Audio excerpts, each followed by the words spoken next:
Cayetana Álvarez de Toledo, muy buenos días. Buenos días, Federico. Bueno, ¿cómo haríamos un balance? Porque dentro de una de las cosas que me gustó del discurso de ayer de Casado es que dio un repaso a una de las mayores mentiras que se han dicho. Mira que se están diciendo mentiras a todas horas. Pero esto de que Europa reconocía lo bien que lo estaba haciendo España, yo creo que bate casi todas las marcas de la canallería, vamos, porque esto es una canallada. Y el repaso que dio, acudiendo además a la prensa progre internacional, fue brutal. Pero yo veía que por un oído le entra y por otro le sale, que a este le da igual lo que le digas. Yo no sé si desde cerca, que en el Parlamento parece que no, pero se ve a la gente muy, muy de cerca, casi demasiado cerca. Y como somos muy pocos estos días, pues nos vemos incluso mejor, ¿no? Yo en primer lugar quiero mandar un abrazo a las familias de las casi 22.000 víctimas del virus, 22.000 que sepamos. Mandarles un abrazo, afecto, apoyo y también nuestro compromiso y el compromiso también con todas las personas que están luchando en primera línea, cuyo sacrificio y heroísmo en estos momentos son conmovedores y nos interpelan a todos, yo creo, ¿no? Y respecto al Pleno, mira, yo haría un resumen, ¿no? A los oyentes de 4 o 5 cosas importantes que pasaron ahí. En primer lugar, hablemos de la ocultación de los muertos. Pablo Casado tuvo un gesto muy importante, que fue al subirse a la tribuna pedir un minuto de silencio por los muertos. Por cierto, a mí me pareció que no quería de ninguna manera hacerlo la presidenta del Congreso. ¿Fue así? No sé si lo quería o no, desde luego no lo pidió, y en otros plenos anteriores sí se había pedido. Se pidió en el pleno del 9 y se pidió en el pleno del 15, conjuntamente con el homenaje a Alan de Vino Villa y a Enrique Mújica. Y a nosotros nos pareció, y a Pablo Casado le pareció, su obligación moral pedir ese minuto de silencio al subirse a la tribuna. Y yo creo que eso causó, no sé si causó cierto malestar quizás en otros sectores, de que hubiera sido él quien lo pidiera, pero es que eso es una obligación moral. Esa petición del minuto de silencio dignificó a la Cámara, dignificó al Congreso y llenó un vacío moral que se estaba produciendo. El gobierno tiene 2 obligaciones esenciales en estos momentos, más allá de las muchísimas otras que tiene en la pura gestión. En primer lugar es contar bien a los muertos. Es decir, una nación ha de contar bien a sus muertos para rendirles homenaje y también para proteger a los vivos. Yo lo digo una y otra vez, pero es que no me cansaré de decirlo. Y en segundo lugar tiene que averiguar por qué murieron. Yo he planteado alguna pregunta en control diciendo, sabemos de qué murieron, han muerto del coronavirus, pero hay que averiguar por qué murieron. Y eso se vincula con la pregunta que me hacías, es decir, España sigue en lo más alto de las listas de muertos por millón de habitantes. Tenemos un triple liderazgo, o sea, más muertos, confinamiento más drástico y el impacto económico más severo. Y eso es una hecatombe, eso es un fracaso que no es el fracaso del Estado, como pretende decir los nacionalistas, ni como pretende decir también la izquierda, dicen el fracaso del sistema, en eso coinciden, es el fracaso de un gobierno de izquierdas. Ese fue el primer, digamos, de extrema izquierda, hay que decir, ¿eh? Sí, de izquierda y extrema izquierda, ¿no? Un gobierno de coalición apoyado por separatistas. Sí. Eso fue la primera escena, digamos. Luego hubo otros 3 momentos o 4, diría, muy importantes en el Pleno. En primer lugar, hasta 3 veces Pablo Casado le preguntó a Pedro Sánchez si iba a pedir un rescate a Europa. 3 veces. Porque el día anterior, en el Senado italiano, el primer ministro italiano reveló que aparentemente España iba a pedir un rescate europeo. Y Pablo Casado se lo preguntó no 1, no 2, 3 veces y no contestó. Y eso es una cuestión que queda ahí pendiente y es una cuestión importantísima, crucial para el futuro económico y social español. La segunda cuestión, la devastación sanitaria, o la tercera, si queremos. Varias veces también le preguntó Pablo Casado a Pedro Sánchez para quién eran esas comisiones del fraude de los test y las mascarillas. Todos los días, habéis visto, vamos descubriendo nuevos aspectos de los vodeviles, de los test, de las mascarillas, empresas fraudulentas, empresas sin licencia, con sobreprecios. Le preguntó varias veces para quién eran esas comisiones del fraude de los test y las mascarillas y tampoco contestó. Y esto es una cuestión no solamente por presuntas sospechas de que pueda haber corruptelas, como dicen algunos, ¿no? También está vinculado con algo tan esencial como la mera gestión de la protección de los sanitarios. Es decir, uno de los inmensos dramas que estamos viviendo es que estamos mandando a personas a luchar en circunstancias durísimas, desprotegidas. Y es inasumible y dolorosa esa desprotección del personal sanitario. Es pavorosa, debo decirlo. Y hay denuncias de los colegios de médicos, se personan como acusación particular. El Tribunal Supremo ha tenido que intervenir para exigir al gobierno que se asegure que les dé los medios adecuados. Estamos hablando de que el 15% más o menos que sepamos de contagiados son personas que están trabajando en el sector sanitario, ¿no? Eso es inaceptable, inasumible. Y eso significa pura desprotección. Y una vez más, la izquierda, que se erige en, digamos, en la encarnación del Estado protector, protección social, dicen, escudo social, proponen, lo cierto es que están dejando a los trabajadores más vulnerables en el momento más crítico a los pies de los caballos. Esto es orfandad social, lo que están provocando. Tercer lugar, ataque a las libertades. También le preguntó Pablo Casado, y no fue el único, quién ordenó a la Guardia Civil perseguir las críticas al gobierno. O sea, ¿cómo es posible ordenar a la Guardia Civil perseguir la crítica al gobierno? Pues tampoco se contestó esa pregunta. Y por último, y con esto acabó mi resumen del Pleno, un asunto importantísimo, la desescalada. Un compañero mío, secretario general del grupo, Guillermo Mariscal, le preguntó al ministro de Sanidad sobre qué planes de desescalada hay en España, como tienen todos los países europeos en estos momentos, es decir, un plan de salida a partir de una radiografía precisa de la situación de la pandemia. Y le preguntó concretamente, ¿cómo y cuándo van a llevar ustedes a cabo el desconfinamiento? Y la respuesta del señor Illa fue, no voy a responder a preguntas que a fecha de hoy no tienen respuesta. Es decir, no hay un plan de salida. Como no había un plan contra el virus, ni lo hay, es que no hay un plan de desescalada. Y eso explica lo de los niños, los bandazos de un día del otro, los criterios que se cambian en función a expertos, que supongo que son expertos también cambiantes. Los del sábado no son los mismos que los del martes por la mañana, ni los del martes por la mañana los mismos del martes por la tarde, ¿no? Bueno, más que nada porque se están infectando continuamente. Como no guardan ni cuarentenas ni cosa parecida, se pasan la vida entrando y saliendo del Ruber Internacional. Sí, pero fíjate, el gobierno se escuda detrás de expertos. Los expertos toman decisiones, los expertos van cambiando sus decisiones de mañana a la tarde, sí. Escudándose en los expertos que no rinden cuentas ante nadie. Nosotros hemos pedido desde el grupo parlamentario que comparezcan los expertos, presuntos expertos, porque su eficacia en esta crisis ha sido, en fin, está ahí para que todo el mundo lo analice. En los datos que he relatado al principio, el país con más número de muertos, más contagios, más confinamiento, es decir, una operación desastrosa en la gestión. Y este es el balance que te puedo hacer de ese pleno. Bueno, alguna vez he pensado, porque Galdós, de hecho, una vez se hizo diputado por Puerto Rico, más que nada para ver desde dentro cómo funcionaba el Parlamento. Luego no iba más que a la mitad de las cosas, nunca estuvo en Puerto Rico, etcétera, ¿no? Pero ayer, me parece que lo hemos hablado alguna vez, digo, bueno, y este psicópata, porque yo creo que es un pobre enfermo, yo creo que este es un señor que es que está muy mal, lo malo es que está nada menos que a cargo de la seguridad de los españoles. Este tío, ¿por dónde va a acabar saliendo?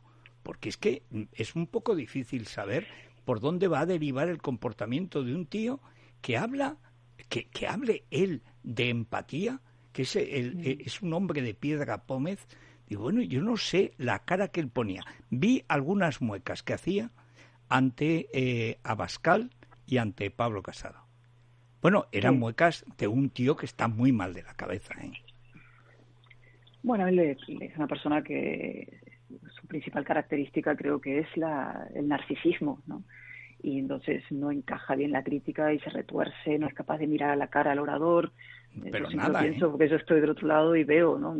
Usted, si es presidente del gobierno, usted mire la cara al orador y aguante la crítica, porque esa es su responsabilidad. Y luego usted se subirá a la tribuna porque además tiene el último turno de palabra y podrá contestar y podrá cerrar el debate, ¿no?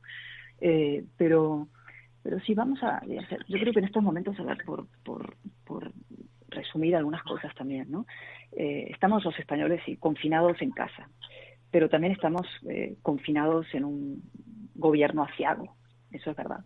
Estamos confinados en la incompetencia de este gobierno, y estamos confinados en la censura, y estamos confinados en la mentira, ¿no?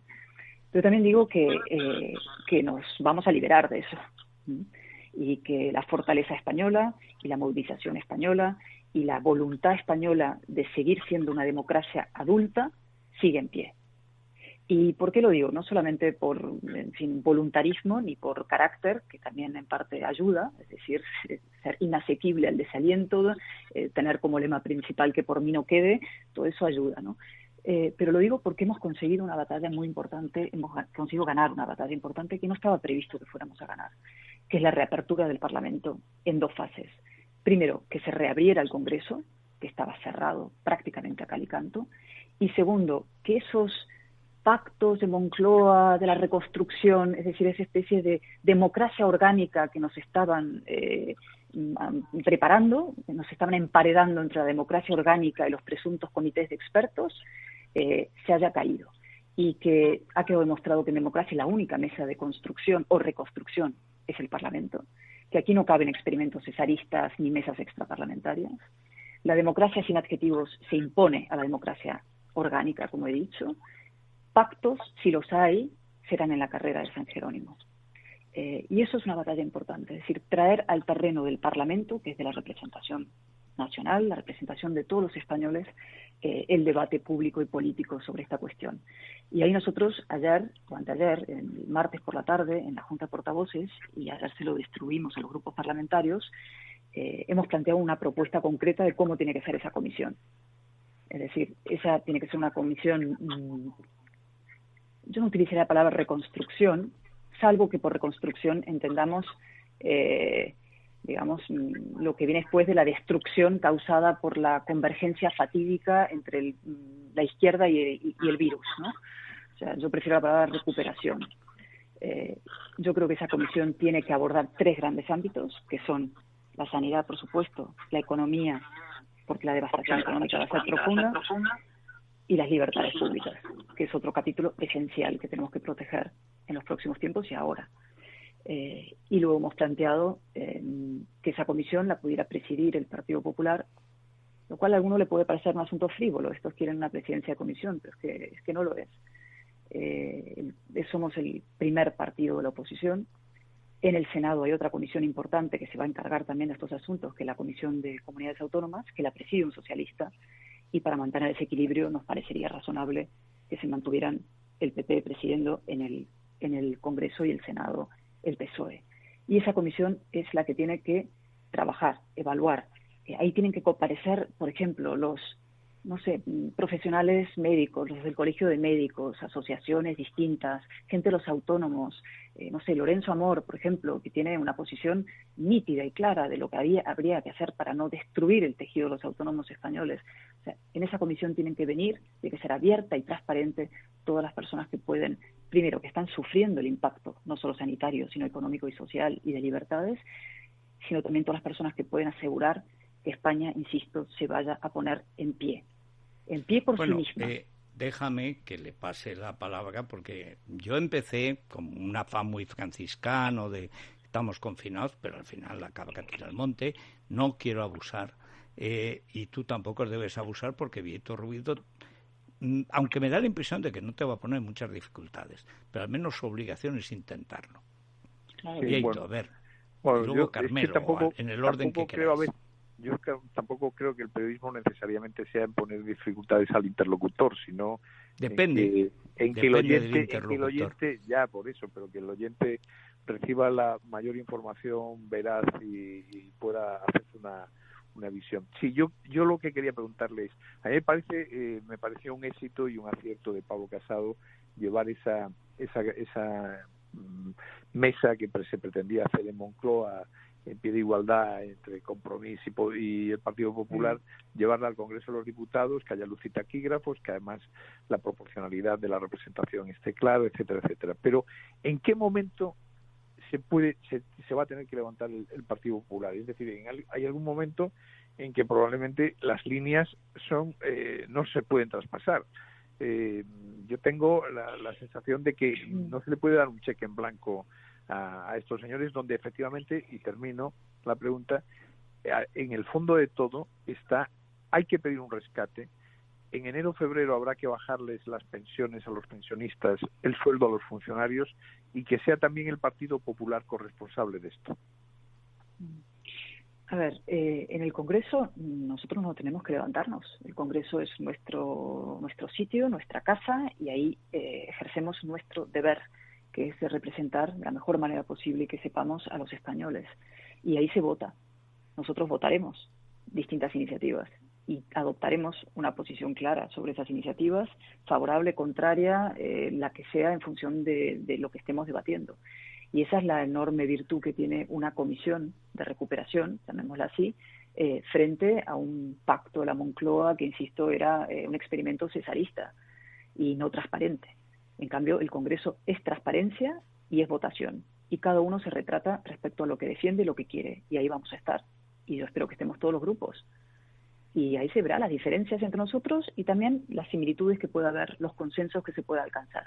Consenso que tiene que ser fruto de una deliberación adulta y difícil y a veces tensa. No pasa nada. La unidad no se impone, ni se exige, ni se decreta. Esto quería el gobierno. Unidad, te ordenaban prácticamente a gritos. No, la unidad nace cuando nace de una deliberación y de un debate. Eso es una democracia y eso es una ciudadanía que es mayor de edad, ¿no? Y ahí esa es la situación. Con lo cual, ahí nos veremos en los debates parlamentarios, que es donde nos tenemos que medir cada uno y donde los ciudadanos nos pueden ver y juzgar. Carmelo. Yo tengo un par de dudas, Cayetana. Antes que nada, muy buenos días. ¿Qué tal, Carmelo? La primera es sobre esta comisión de la que estás hablando, y que yo creo que yo desde luego, y me parece que mucha gente, vemos muy difícil que se llegue no a un pacto, sino a ningún tipo de pacto. Es decir, con este arco parlamentario que hay hoy en día, yo realmente no veo qué punto en común puede haber para un momento, ni siquiera para un momento como este. Y luego te hago ya otra pregunta. Ayer muchos escuchamos a Casado, antes lo comentábamos en la tertulia, nos gustaba lo que decía, pero creo que mucha gente pensó que la consecuencia lógica de ese discurso era votar en contra. Se puede entender, hemos comentado también de alguna forma por qué el PP vota a favor de estas prórrogas del estado de alarma, pero ¿hasta cuándo? ¿Hasta cuántas prórrogas va a estar el PP apoyando unas medidas que, como estamos viendo, su traslación a la práctica al final es un desastre? Pues mira, te contesto la fácil primera y la difícil después. La fácil es la primera que me has hecho. En una comisión, insisto, se vota no por unanimidad. No estamos obligados a apoyar todos esos dictámenes. Cada uno tomará posición, es decir, puede haber unas decisiones que esa comisión adopta o un dictamen con votos particulares.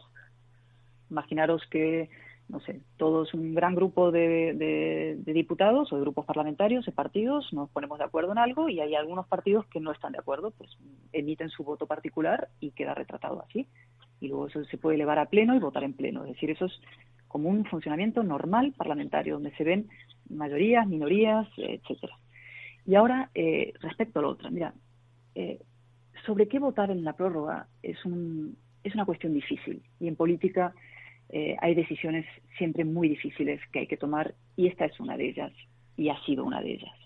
Una decisión que requería de una reflexión serena, adulta, como digo muchas veces, y difícil también. Se podría haber votado abstención, se podría haber votado no, o se podría haber votado sí, que es lo que votamos nosotros. Y yo te puedo decir lo que creo que es lo que inspira el voto nuestro de ayer y de los anteriores. Por decirlo de alguna manera, mira, es decirle al gobierno, mira, yo repudio prácticamente todos tus hechos, tus mentiras, tu incompetencia y tus ataques a la libertad, pero valoro tanto la vida de mis compatriotas que voy a votar que sí. Sí a que el impresionante sacrificio de los médicos y enfermeras valga la pena. Sí a que, por ejemplo, el Palacio de Hielo no vuelva a ser una morgue. Y sí a que los a que los enfermos y los infectados vuelvan a casa y y no pasen a engrosar ese agujero negro de muertos sin contabilizar. Porque es verdad que en este instante en España no estamos para levantar el confinamiento total hoy. Y por eso nosotros votamos que sí. Bueno, yo creo que por la misma razón se podía haber votado que no. No, Federico, porque si nosotros votamos que no, eso significa que consideramos que hay que levantar el confinamiento inmediatamente. Bueno, y yo considero que hay que levantarlo con un plan de desescalada con este razonable, gobierno, que es el que el gobierno no tiene. Pero es que yo no puedo levantar el confinamiento con mi voto diciendo ahora salgamos todos, porque eso, insisto, es hacer que el sacrificio de tanta gente no valga la pena y que pone en riesgo decir, bueno, lo que he explicado hace un momento. No, si yo estoy y estamos y hemos dicho además, y yo creo que es verdad, que la posición del PP es bien difícil, porque es el primer grupo de la oposición, porque los medios audiovisuales, gracias al Partido Popular durante muchos años, pues están en manos de la extrema izquierda, ni siquiera de la izquierda, y que es muy complicado explicar las cosas cuando te están tergiversando todo lo que dicen. Bueno, a Vox lo quieren meter en la cárcel directamente, o sea que aquí cada cual lleva lo suyo. Pero la pregunta del ¿hasta cuándo? Es inevitable y se la va a hacer la población. Lo que yo no sé es cuándo. Pero evidentemente es muy, muy fastidioso. Yo no sabría, sinceramente, no sabría explicarlo y entiendo que se tomaran las dos posiciones, la que tomó Vox y la que tomó el Partido Popular. Lo entiendo. Pero al mismo tiempo entiendo que esto necesariamente tiene que tener una fecha de caducidad, porque es que no se puede hacer peor. No, eso sin duda y la tendrá. O sea, no dudemos ni un solo segundo que la va a tener. Vamos a salir del desconfinamiento cuando la situación... Y yo creo que si empujamos en la buena dirección, tendrá que ser antes de lo que las previsiones frívolas del gobierno lanzan a veces al aire. El otro día escuché a Yolanda Díaz, ministra nada menos de Trabajo, soltar que, bueno, algunos áreas y sectores podrán reincorporarse a la vida en verano y otros, hostelería, compañía, en Navidad. Eso es destructivo decir una cosa así cuando no lo tienes claro. Eso causa un impacto brutal en las esperanzas, expectativas, cálculos, proyectos vitales de millones de personas. Y eso no se puede hacer. Por tanto, en esta fase en la que entramos ahora, en los próximos 15 días, yo creo que la presión que tenemos que hacer todos, a mí, insisto, haciendo la referencia que hacías anteriormente a los medios de izquierda, que a mí me da absolutamente igual lo que digan de mí esos medios o lo que digan de nuestro partido. O sea, no me importa nada su juicio sobre nuestras decisiones. Lo que sí me importa es tomar la decisión correcta. Y por eso te digo que basado en hechos y basado en la sensación que nosotros tenemos, en la percepción, y creo que científicamente o más o menos consensuada, de que levantar el confinamiento hoy hubiera sido un error, ¿vale?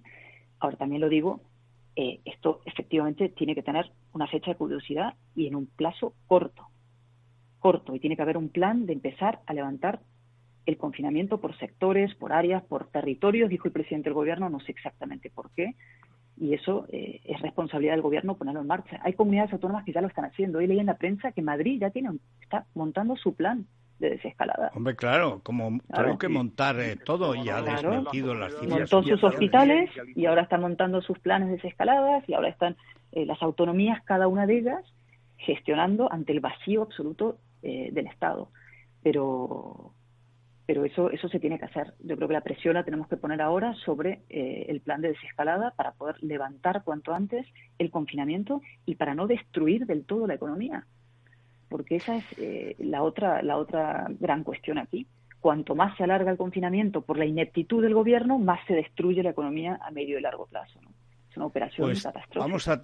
Vamos a tener ocasión de debatir esto porque, por desgracia, yo esto no le veo ninguna salida ni buena, ni bonita, ni desde luego barata. Pero en todo caso, sí tenemos que seguir debatiendo. También creo, como Vieito, que ha sido un éxito impensado, por cierto. Yo creo que casi nadie creía que pudiera salir lo de devolver al Parlamento lo que es la soberanía nacional, si es que reside ahí la soberanía nacional, y que a lo mejor pues hay suerte y se acaban entendiendo los partidos nacionales, que al final es la madre del cordero. Pero bueno, lo iremos viendo en muy pocos días y tendremos ocasión de debatirlo. Muchas gracias, Cayetana. Muchas gracias a todos vosotros. Un abrazo.